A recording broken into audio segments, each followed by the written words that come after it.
je suis haïtien. Haïtien à part entière qui aime son pays. Je représente les intellectuels de ce pays. Et nous voudrions que nos amis comprennent la nécessité pour nous, Haïtiens, d'haïtianiser la sécurité de ce pays. Il n'est pas possible de rétablir l'autorité de l'État. Je dis bien l'autorité de l'État. Je ne parle pas du rétablissement de la sécurité. Le rétablissement de la sécurité passe d'abord par une gouvernance nettement améliorée de cette République. Nous, Haïtiens, surtout les intellectuels, savons que nous sommes responsables de la sécurité de ce pays. Nous sommes responsables de la gouvernance de ce pays.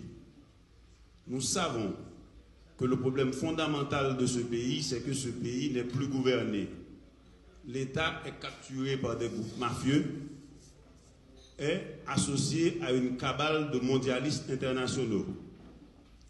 Et cette cabale internationale s'est accaparée de l'État haïtien, s'est substituée à l'État haïtien. Nous en sommes conscients. Et nous sommes conscients de notre responsabilité de relever l'État haïtien. Et nous, puisque les intellectuels ont la responsabilité de réfléchir, de cogiter, de pondérer et de proposer pour la République, nous nous estimons partie prenante dans cette nécessité de reprise de la souveraineté nationale.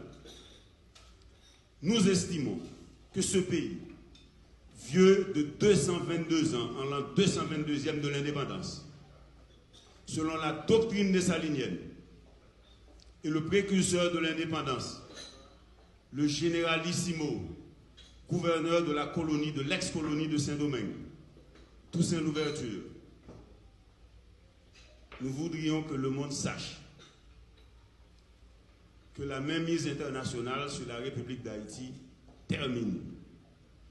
Et la fin de cette mainmise consacrera le début de la reprise de la souveraineté de ce pays. Il ne peut y avoir de gouvernance saine, rationnelle, compétente de ce pays si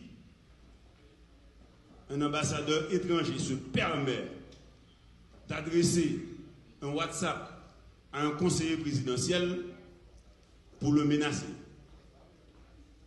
C'est une violation grave de la Convention de Vienne sur les relations diplomatiques et de la Convention de Vienne sur les relations consulaires.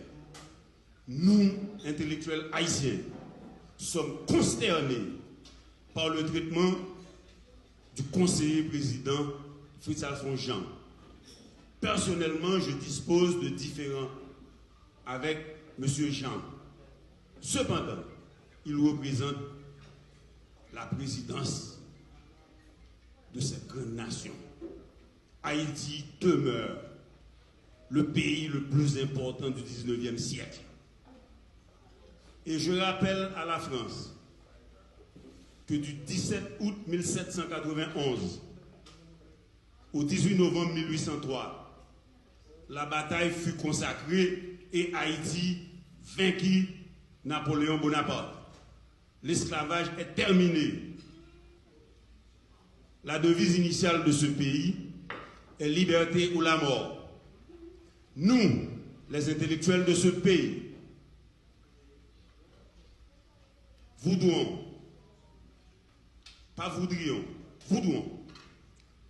voulons expliquer à la communauté internationale que dès cet instant, nous reprenons en main le destin de ce pays. Nous reconnaissons la valeur des forces armées d'Haïti, successeurs de l'armée indigène. Nous reconnaissons qu'Haïti fut la puissance politique et militaire par excellence du 19e siècle, certainement les 3 premières décennies du 19e siècle. C'est pourquoi Simon Bolivar, venant de la Jamaïque, arriva en Haïti en 1815, sollicitant le concours de cette grande république pour libérer la grande Colombie. C'est pourquoi aussi, en 1844, non, d'abord en 1805, le généralissimo Jean-Jacques Dessalines s'investit à la partie espagnole de l'île d'Haïti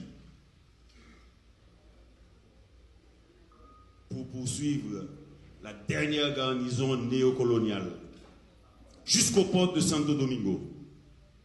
Donc, je voudrais rassurer les partenaires internationaux. Et nous vous demandons qu'à la prochaine réunion de cette table sectorielle, tout en remerciant le jeune, talentueux Gédéon Jean, du CAD, et ses coéquipiers, qu'à la prochaine réunion, les étrangers voudront bien occuper le bas de la salle pour mettre les Haïtiens au devant de la scène. Car, et je termine sur ce propos, pour ceux qui se sentent mal à l'aise, je n'ai aucune excuse à vous donner. Je suis dans mon pays, citoyen libre de mon pays. Il ne peut y avoir de succès de la coopération internationale, il s'agit bien de la coopération internationale dont je suis un expert, pour avoir travaillé aux Nations Unies de 1998 à 2009. Et avocat inscrit au barreau de New York et ancien diplomate américain. Fils de ce pays, né le 7 avril 1962, qui correspond à la date de l'assassinat de Toussaint Louverture au fort de Joux dans le Jura. Que le problème fondamental en Haïti, nous intellectuels le savons, c'est le problème de gouvernance.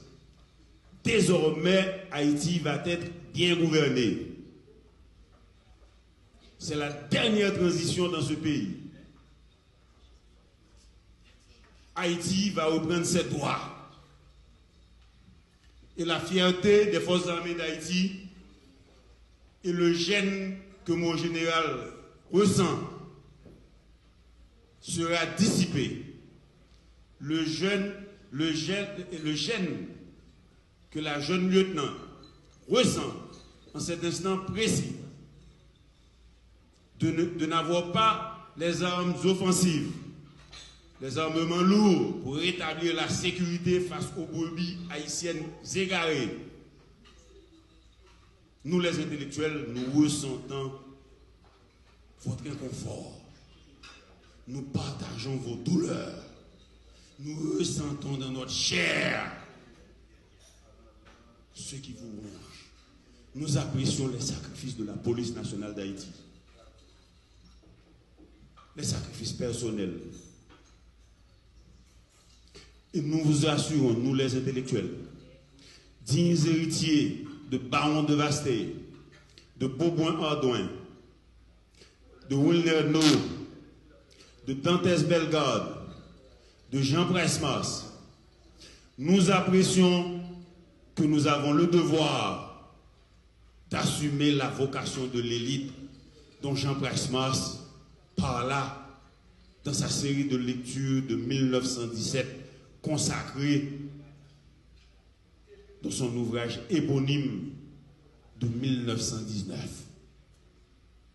Nous apprécions l'analyse du général français Pamphile de la Croix, qui disait dans ses mémoires un propos repris par Napoléon Bonaparte. Napoléon Bonaparte avait compris dans ses mémoires à Sainte-Hélène qu'il avait mal compris Toussaint Louverture. Que si la France avait bien compris Toussaint Louverture,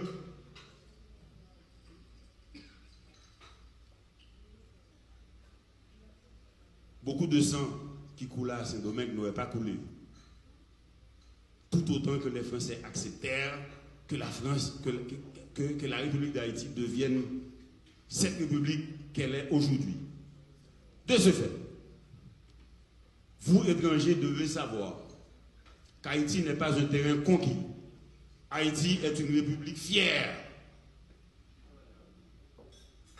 La plus grande nation des Amériques n'est pas les États-Unis d'Amérique, c'est Haïti. Tout simplement, nous avons des vocations différentes. Aucun pays sur la terre ne peut se targuer d'être le garant de la liberté que représente Haïti. Et nous vous demandons, nous intellectuels, de vous écarter un peu. Nous acceptons qu'Haïti n'existe pas en autarcie. Que tous les pays du monde peuvent à un moment donné avoir besoin de solidarité. Et c'est de cela que nous demandons. Et si vous refusez de vous mettre de côté, nous allons assumer notre droit et notre devoir de reprendre notre dignité. Et ce faisant, nous, intellectuels de ce pays, n'avons pas peur d'être abandonnés par la communauté internationale. La force de répression des gangs ne saurait avoir du succès sans une stratégie nationale haïtienne, telle que tracée par le général de brigade Gabriel et par le représentant de la police nationale d'Haïti.